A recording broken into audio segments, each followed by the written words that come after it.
Students, SB ইনস্টিটিউটের YouTube চ্যানেলে তোমাদের প্রত্যেককে ওয়েলকাম। আজকে জিওগ্রাফির একটা গুরুত্বপূর্ণ ক্লাসে আমরা রকস অ্যান্ড মিনারেলস সম্পর্কে একটু কনসেপ্ট ক্লিয়ার করব। অবশ্যই আমাদের কম্পিটিটিভ এক্সামের জন্য ইন্ডিয়ান জিওগ্রাফি এবং ওয়েস্ট বেঙ্গল জিওগ্রাফি সবথেকে গুরুত্বপূর্ণ পার্ট নেয়, কিন্তু তা সত্ত্বেও কিন্তু কয়েকটা চ্যাপ্টার, আমি গতদিনের ভিডিওতেও বলেছিলাম যে কয়েকটা চ্যাপ্টার কিন্তু আমাদের এক্সট্রা পড়তেই হয় এক্সামের কোশ্চেন গুলোকে বোঝার জন্য। তাহলে তার জন্য দেখো আজকে আমরা কিন্তু রকস এবং মিনারেলস এর একটা ক্লাস নিয়ে এসেছি। তোমরা অবশ্যই শেষ পর্যন্ত ক্লাসটিকে দেখো এবং ভালো লাগলে লাইক করো, শেয়ার করো এবং চ্যানেলটিকে সাবস্ক্রাইব করো যদি প্রথম হয়ে থাকো। তাহলে দেখো আজকে রকস মিনারেলস এর ক্লাসের ফার্স্ট যে পার্টটা আমরা আলোচনা করব, সেখানে কি নিয়ে আলোচনা করব? প্রথমেই আমরা আগে রকস এবং মিনারেলস সম্পর্কে আলোচনা করব। রকস কথার যদি বাংলা অর্থ বলি তাহলে সেটা কি হবে? সেটা অবশ্যই শিলা। আর মিনারেলস কথার অর্থ হচ্ছে খনিজ। তাহলে এই দুটো নিয়ে আমরা আলোচনা করব।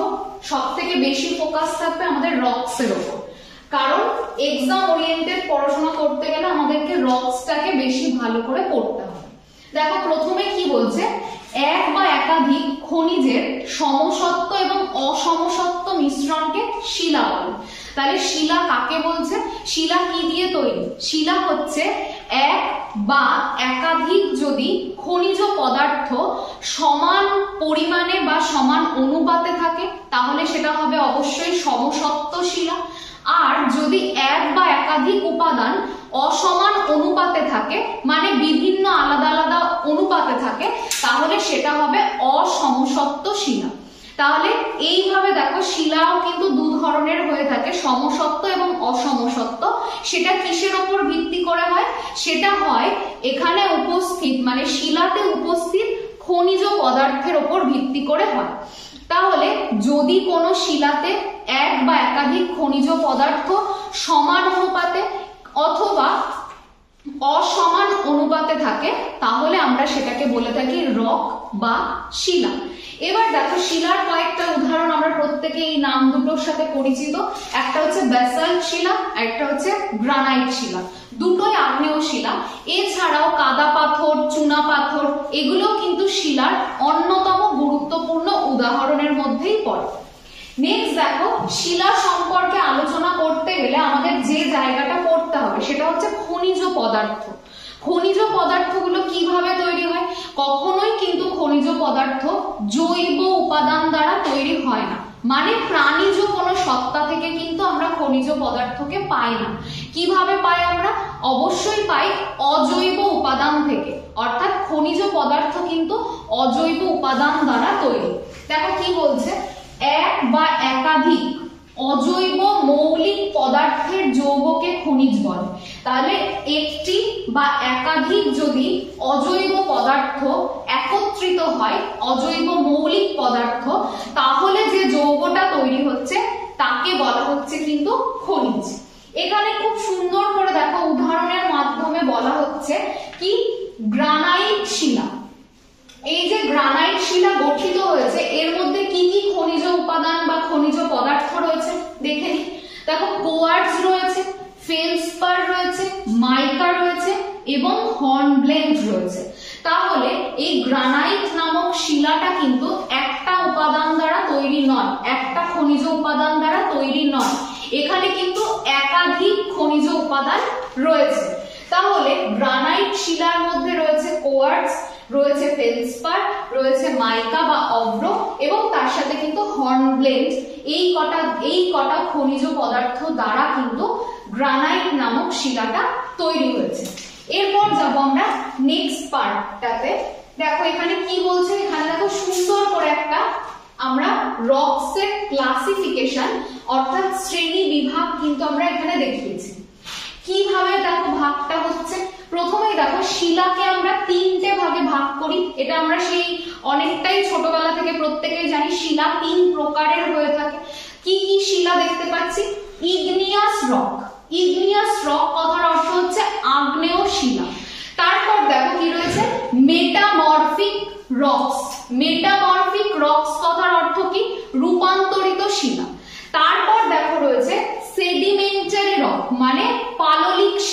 তাহলে শিলা কিন্তু 3 প্রকারের হয়, একটা আগ্নেয় শিলা, 2 নম্বর পাললিক শিলা, 3 নম্বর রূপান্তরিত শিলা। এবার দেখো এই যে শিলাগুলোর আমরা ভাগ পেলাম, এদেরকেও কিন্তু কয়েকটা উপবিভাগে ভাগ করা হয়, কয়েকটা আলাদা আলাদা উপবিভাগেও কিন্তু এদেরকে ভাগ করা হয়। কি কি? প্রথমে দেখো আগ্নেয় শিলা, এটার কিন্তু দুটো ভাগ, একটা দেখো ইনট্রুসিভ, একটা হচ্ছে এক্সট্রুসিভ।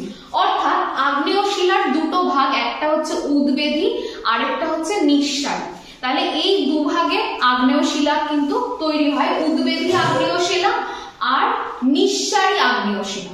নেক্সট দেখো মেটামরফিক, এখানে দেখো ফোলিয়েটেড আর নন ফোলিয়েটেড, মানে ফলিত রূপান্তরিত শিলা আর অফলিত রূপান্তরিত শিলা।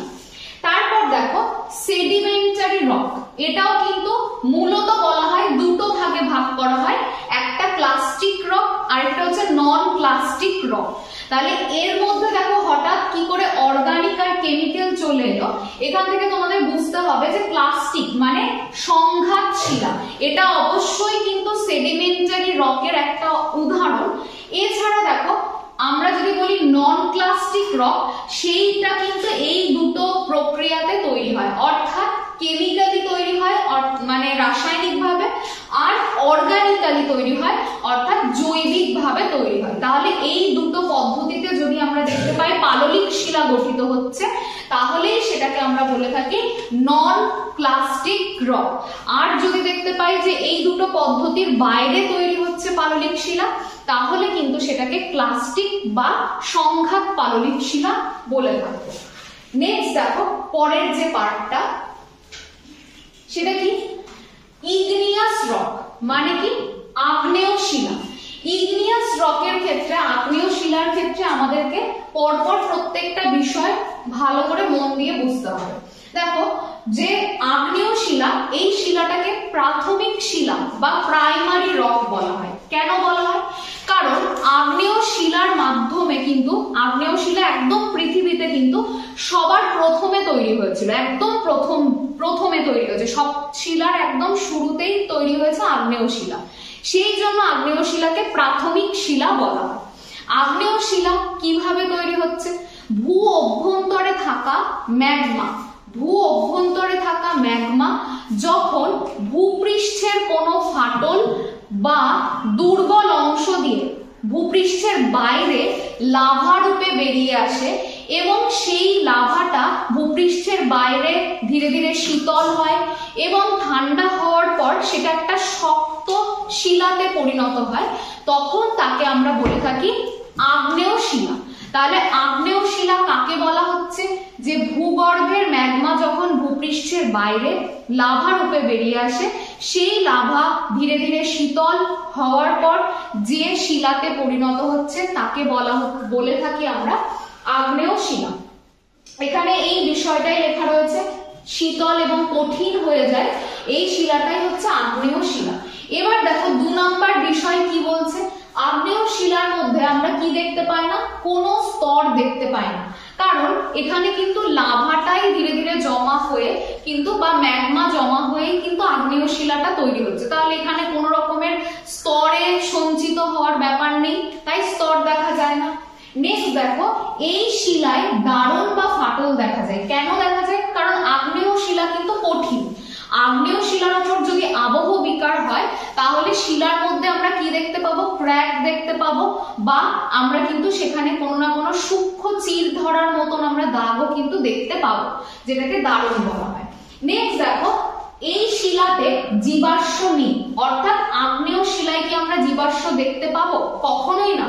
কারণ কি? কারণ ম্যাগমাটা জমে গিয়ে কিন্তু আগ্নেয় শিলা তৈরি হচ্ছে, তার মানে সেখানে প্রাণীর অস্তিত্ব বা প্রাণীর দেহের যে ছাপ সেটা থাকা কোনোদিনই সম্ভব নয়, তাই আগ্নেয় শিলাতে কিন্তু জীবাশ্ম দেখা যায় না। নেক্সট দেখো আগ্নেয় শিলার প্রবেশ্যতা এবং সছিদ্রতা কম। তাহলে আগ্নেয় শিলার যদি প্রবেশ করার ক্ষমতা বলি, আগ্নেয় শিলার মধ্যে দিয়ে যদি জল প্রবেশেরই ক্ষমতা বলি, সেটা কিন্তু খুব কম। কেন? কারণ আগ্নেয় শিলা হচ্ছে কঠিন প্রকৃতির, তার মধ্যে কোনোভাবেই জল সহজেই প্রবেশ করতে পারবে না।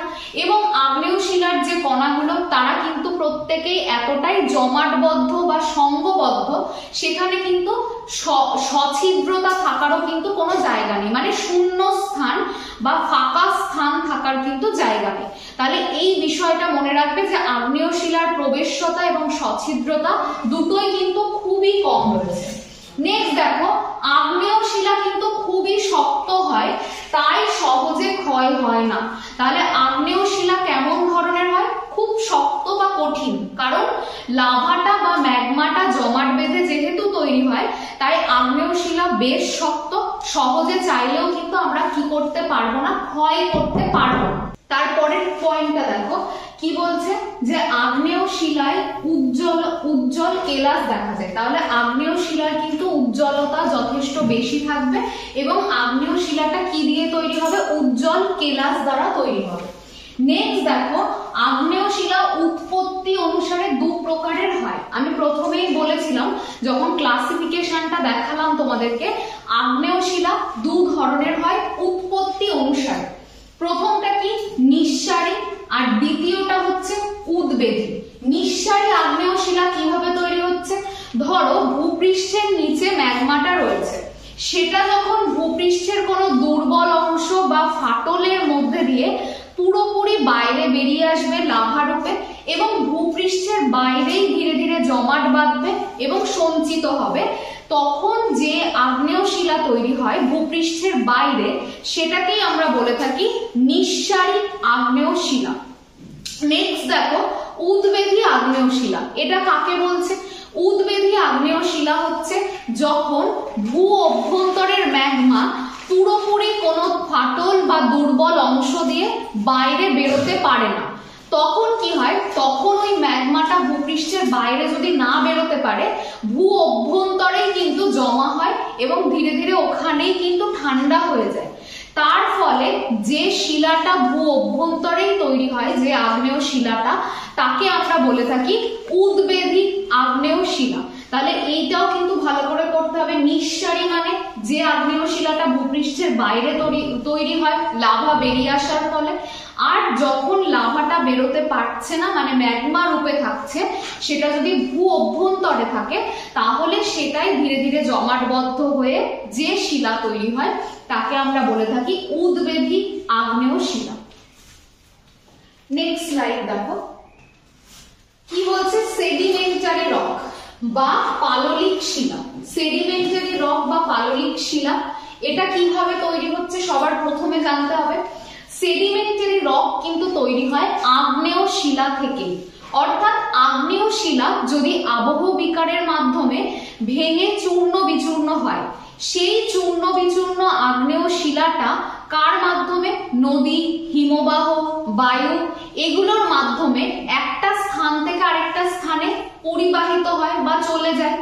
যখন এক স্থান থেকে অন্য স্থানে যাচ্ছে, সেটা যদি নদীর মাধ্যমে হয় তাহলে নদীর তলদেশে গিয়ে জমা হচ্ছে আগ্নেয় শিলা, এবং যদি সমুদ্রে গিয়ে সেটা পতিত হয় তাহলে সমুদ্রের তলদেশেও কিন্তু ধীরে ধীরে জমাট হচ্ছে স্তরে স্তরে। তাহলে যে শিলাটা নদী বা সমুদ্রের তলদেশে স্তরে স্তরে পলি জমে তৈরি হয় তাকে আমরা বলবো সেডিমেন্টারি রক বা পাললিক শিলা। তাহলে এখানে দেখো তাই লেখা আছে, স্তরে স্তরে পলি সঞ্চিত হয়ে যে শিলা তৈরি হয় তাকেই পাললিক শিলা বলা হয়। নেক্সট দেখো, পাললিক শিলায় স্তর দেখা যায় অবশ্যই, কারণ শুরুতেই আমি বললাম পাললিক শিলা মানে কি, একটা স্তরে পলি এসে জমা হলো, তারপর পুনরায় আবার নদী বা সমুদ্র নতুন করে আগ্নেয় শিলা নিয়ে আসবে, সেগুলোও কিন্তু আবার নদী বা সমুদ্রের তলদেশে জমা হবে। তাহলে এইভাবে একটার পর একটা নতুন নতুন স্তর তৈরি হচ্ছে। তাহলে পাললিক শিলাতে আমরা সব সময় কি দেখতে পাই? স্তর দেখতে পাই। নেক্সট দেখো, পাললিক শিলাতে কি দেখা যায়? জীবাশ্ম দেখা যায়। কেন? কারণ পাললিক শিলার মধ্যে কিন্তু বিভিন্ন প্রাণী বা উদ্ভিদের দেহাবশেষ আমরা দেখতে পাই, সেই জন্য পাললিক শিলাতে কি দেখতে পাওয়া যায়? জীবাশ্ম দেখতে পাওয়া যায়। এরপর দেখো, পাললিক শিলার সছিদ্রতা এবং প্রবেশ্যতা বেশি অবশ্যই, কারণ পাললিক শিলা কিন্তু আগ্নেয় শিলার থেকে অনেকটাই বেশি নরম বা কোমল। তার মধ্যে দিয়ে যে কোনো পদার্থ, তরল পদার্থ কিন্তু প্রবেশ করতে পারবে, তাহলে এর প্রবেশ্যতা এবং সছিদ্রতা দুটোই কিন্তু আমরা দেখতে পাচ্ছি বেশি। পাললিক শিলার মধ্যে খুব ইম্পর্টেন্ট জায়গা, আমরা যে সমস্ত আমাদের গুরুত্বপূর্ণ পদার্থ যেগুলোকে শক্তি উৎপাদনের জন্য ব্যবহার করি, তাহলে সেই উপাদানগুলো কোন শিলাস্তরে থাকে? পাললিক শিলাস্তরে থাকে। তার মানে কি কি পদার্থ এর মধ্যে পড়ছে? কয়লা পড়ছে, প্রাকৃতিক গ্যাস পড়ছে এবং তার সাথে কিন্তু খনিজ তেল পড়ছে। তাহলে পাললিক শিলাস্তর এই জন্যই এতটা গুরুত্বপূর্ণ, কারণ পাললিক শিলাস্তরে উদ্ভিদের দেহাবশেষ দীর্ঘদিন যদি মাটির নিচে চাপা পড়তে থাকে, তাহলে সেটা কিসে পরিণত হয়? কয়লায় পরিণত হয়। আবার প্রাণীর দেহাবশেষ যদি দীর্ঘ সময় ধরে সমুদ্রের তলদেশে বা নদীর তলদেশে জমা হতে থাকে, তাহলে সেখানে পেট্রোলিয়াম বা খনিজ তেলের কিন্তু সঞ্চয় আমরা দেখতে পাই। আর যেখানে খনিজ তেলটা থাকে সঞ্চিত অবস্থায়, সেই স্তর থেকেই আমরা পেয়ে থাকি কি? প্রাকৃতিক গ্যাস। তাহলে এখান থেকেই কিন্তু আমরা ন্যাচারাল গ্যাসটা পেয়ে থাকি। এবার দেখো, পাললিক শিলাতে বিভিন্ন দাগ, চির ধরার মতন দাগ দেখতে পাই, কারণ পাললিক শিলা কিন্তু খুবই নরম। যদি আমরা উদাহরণের কথা ভাবি, কাদা পাথর, বেলে পাথর, এগুলো কিন্তু খুবই নরম হওয়ার জন্য এখানে সূক্ষ্ম সূক্ষ্ম ফাটল বা চির ধরার মতন দাগ তৈরি হয়। তারপর দেখো, পাললিক শিলা দু প্রকারের হয়। প্রথমেই বলেছি সংঘাত শিলা আর অসংঘাত শিলা। তাহলে সংঘাত শিলাটা কি? সংঘাত মানে সংঘর্ষ হচ্ছে কার সাথে? এখানে দেখো আগ্নেয় শিলাগুলো চূর্ণ বিচূর্ণ হচ্ছে এবং ক্রমাগত একটা বা দুটো বা তার অধিক আগ্নেয় শিলা কি করছে? একে অপরের সাথে সংঘর্ষ করছে। তার ফলে যে সূক্ষ্ম পলি তৈরি হচ্ছে সেটা জমে যদি শিলা তৈরি হয়, তাহলে সেটাকে আমরা বলে থাকি সংঘাত শিলা। আর অসংঘাত শিলা কাকে বলা হচ্ছে? অসংঘাত শিলা মানে হচ্ছে যদি এই পদ্ধতিতে মানে চূর্ণ বিচূর্ণ হয়ে জমা হওয়ার পদ্ধতি ছাড়া জৈবিক পদ্ধতি বা রাসায়নিক পদ্ধতিতে যদি পাললিক শিলাগুলো মানে পলিগুলো স্তরে স্তরে জমা হয়, তাহলে কি তৈরি হয়? অসংঘাত পাললিক শিলা। তারপরেরটা দেখো কি রয়েছে? মেটামরফিক বা রূপান্তরিত শিলা। রূপান্তরিত শিলা কিভাবে তৈরি হচ্ছে? রূপান্তরিত শিলা তৈরি হয় আগ্নেয় এবং পাললিক শিলা ভূগর্ভের তাপ, চাপ এবং রাসায়নিক বিক্রিয়াতে কি হয়? পরিবর্তিত হয় বা চেঞ্জ হয়ে যায়, তখন তৈরি হচ্ছে কি? রূপান্তরিত শিলা। তাহলে রূপান্তরিত শিলা কিন্তু একদিনে তৈরি হয় না। রূপান্তরিত শিলাটা সবসময় কিন্তু আগে আগ্নেয় শিলা এবং পাললিক শিলা তৈরি হয়, তারপর সেই শিলা দুটোই কিন্তু ভূগর্ভের তাপ, চাপ এবং রাসায়নিক বিক্রিয়ার মাধ্যমে কি হয়ে যায়? পরিবর্তিত হয়ে যায়। এই শিলাটাকে বলা হয় রূপান্তরিত শিলা। তাহলে এখানে দেখো কি লেখা রয়েছে রূপান্তরিত শিলা সম্পর্কে। ভূ অভ্যন্তরের তাপ, চাপ এবং রাসায়নিক বিক্রিয়ায় আগ্নেয় এবং পাললিক শিলা পরিবর্তিত হয়ে উৎপত্তি হয় রূপান্তরিত শিলা। নেক্সট দেখো, রূপান্তরিত শিলার প্রবেশ্যতা এবং সছিদ্রতা নেই। কেন নেই? কারণ রূপান্তরিত শিলাটা কিন্তু আরো ক্রমাগত সেটা কঠিন হতে থাকে এবং তার প্রবেশ্যতা এবং সছিদ্রতা কিন্তু যথেষ্ট কম দেখতে পাই আমরা। নেক্সট দেখো, রূপান্তরিত শিলার মধ্যে স্তরায়ন দেখা যায় না, কারণ রূপান্তরিত শিলা কিন্তু কখনোই স্তরে স্তরে জমাট বেঁধে তৈরি হয় না। রূপান্তরিত শিলা সবসময় কিন্তু আগ্নেয় এবং পাললিক শিলাটাই কিন্তু পরিবর্তিত হয়ে তৈরি হয়। তাহলে এখানে স্তরে স্তরে জমা হওয়ার কিন্তু কোনো রকমের ব্যাপার নেই। তারপর এই শিলা মসৃণ, চকচকে এবং কেলাস যুক্ত হয়। রূপান্তরিত শিলা চকচকে হয় এবং আরো বেশি যেহেতু তাপ এবং চাপের ফলে পরিবর্তিত হয়, তাই এটা কি ধরনের হয়? অনেকটাই বেশি মসৃণ হয়।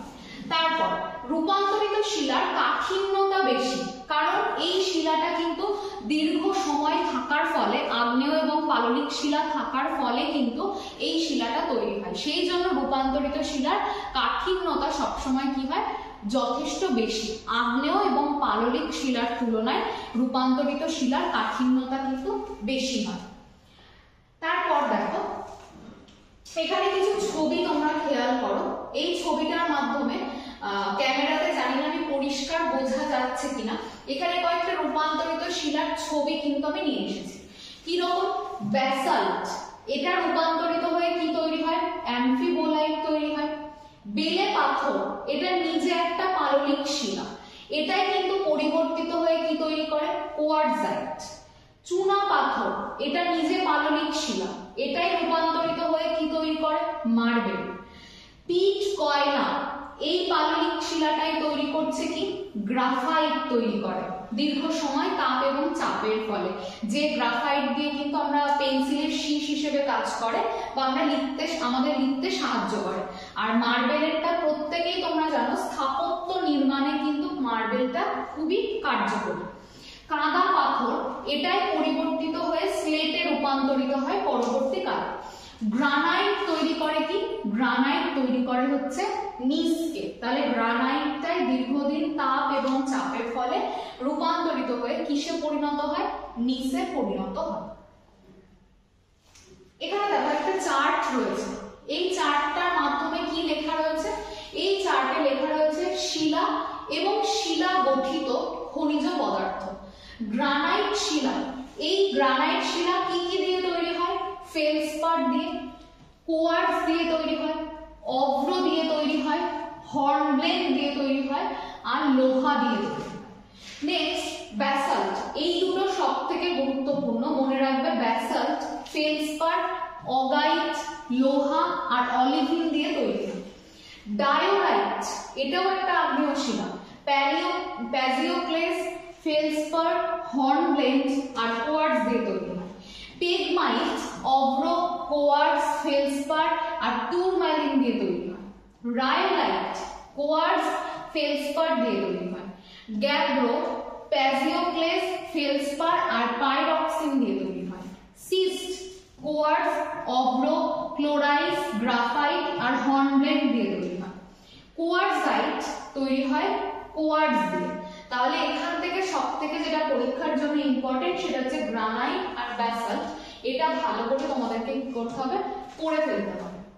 নেক্সট, এখানে কয়েকটা আগ্নেয় এবং রূপান্তরিত শিলা সম্পর্কে দেখো লেখা রয়েছে। আগ্নেয় শিলা থেকে দেখো, গ্রানাইট থেকে, গ্রানাইট নিজে আগ্নেয় শিলা তৈরি করছে নিস। অগাইট আগ্নেয় শিলা তৈরি করছে হর্নব্লেন। ব্যাসাল্ট আগ্নেয় শিলা তৈরি করছে অ্যাম্ফিবোলাইট। গ্যাব্রো থেকে তৈরি হচ্ছে সার্পেন্টাইন। আর দেখো পাললিক এবং রূপান্তরিত শিলা থেকে দেখো, পাললিক শিলা কি? বেলে পাথর তৈরি করছে কোয়ার্টজাইট। কাদা পাথর তৈরি করছে স্লেট। চুনা পাথর তৈরি করছে মার্বেল। শেল, এটাও কিন্তু একটা পাললিক শিলা, তৈরি করছে সিস্ট। পিট কয়লা পাললিক শিলা তৈরি করছে গ্রাফাইট। নেক্সট দেখো, রূপান্তরিত শিলা থেকেই আবার কিছু কিছু রূপ আমরা দেখতে পাই পরিবর্তিত হয়। কি? স্লেট, এটা থেকে তৈরি হচ্ছে ফিলাইট। ফিলাইট থেকে তৈরি হচ্ছে সিস্ট। তারপর দেখো অ্যাম্ফিবোলাইট থেকে তৈরি হচ্ছে গ্রানুলাইট। তাহলে এখানে তোমরা ভালো করে খেয়াল করো, এই জায়গাটাকে খেয়াল করো যে এই যে স্লেট, স্লেটটা প্রথমে তৈরি হলো কোথা থেকে? কাদা পাথর থেকে। কাদা পাথর থেকে তৈরি হলো স্লেট। তারপরে স্লেট থেকে আবার কি তৈরি হচ্ছে? ফিলাইট তৈরি হচ্ছে। তাহলে অনেক ক্ষেত্রে আমরা দেখতে পারি প্রথমে শিলাটা পাললিক, তারপরে রূপান্তরিত, তারপর সেখান থেকেও কিন্তু শিলার রূপ পরিবর্তিত হয়। পরবর্তী স্লাইডে দেখো, এখানে আমরা খুব সংক্ষেপে শিলা চক্র সম্পর্কে কিন্তু আমরা একটু আলোচনা করব। রক সাইকেল মানে কি? শিলা চক্র। তাহলে রক সাইকেলের মধ্যে সবার প্রথম স্টেপ কোনটা? প্রথমেই দেখো 1 নম্বরে আমরা কি দেখতে পাচ্ছি? ম্যাগমা। আমি বলেছিলাম আগ্নেয় শিলাকে প্রাথমিক শিলা বলা হয়। কেন বলা হয়? কারণ সবার প্রথমেই তৈরি হয়েছিল কি শিলা? আগ্নেয় শিলা।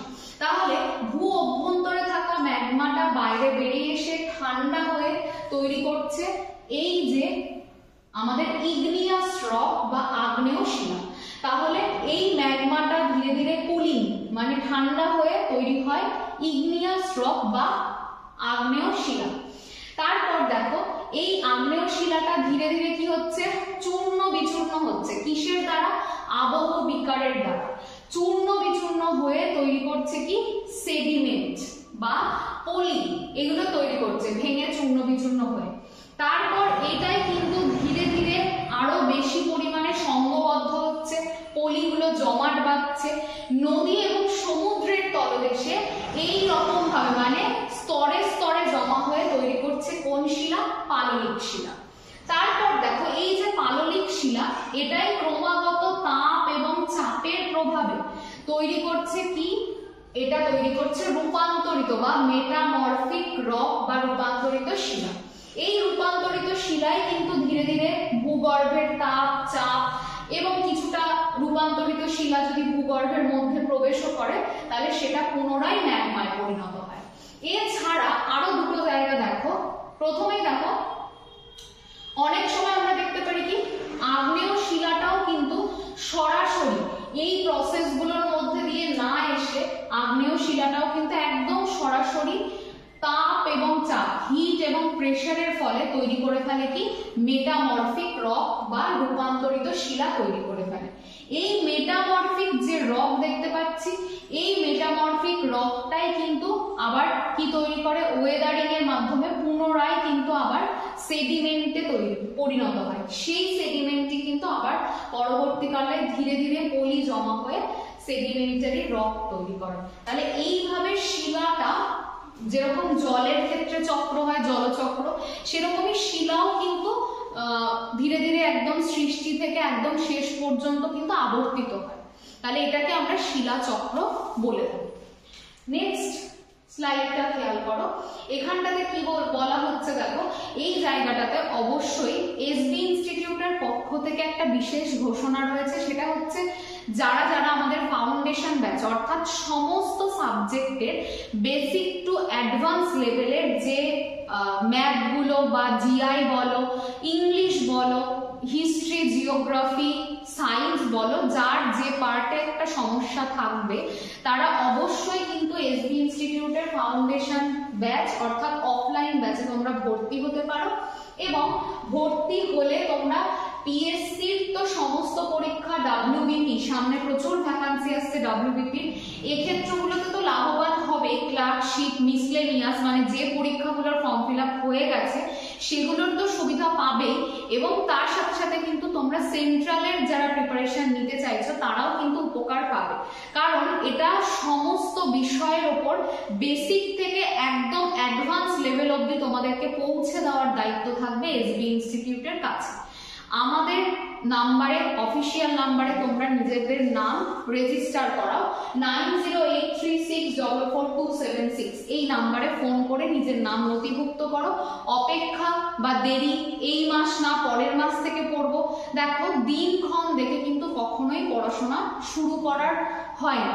যার শুরু করার আজকে থেকেই সে ভাববে যে আমি কিভাবে ভবিষ্যতে এগোবো। তাহলে অবশ্যই ভিডিওটা ভালো লাগলে তো তোমরা প্রত্যেকে লাইক করবে, শেয়ার করবে এবং কমেন্ট করবে। আর তার সাথে ফ্রি ক্লাস যদি তোমরা পেতে চাও তাহলে এসবি ইনস্টিটিউটের যে অফিসিয়াল চ্যানেল রয়েছে এই চ্যানেলটিকে সাবস্ক্রাইব করে রাখো, যাতে সবার প্রথমে গুরুত্বপূর্ণ ভিডিওগুলো তোমার কাছে পৌঁছে যায়। আজকে আমরা যে রকস মিনারেলস এর ক্লাস করলাম সেটা এই পর্যন্তই। সবাই সুস্থ থেকো, নিজেদের প্রস্তুতির দিকে একদম ফোকাস করে এগিয়ে যাও। অসংখ্য ধন্যবাদ সবাইকে।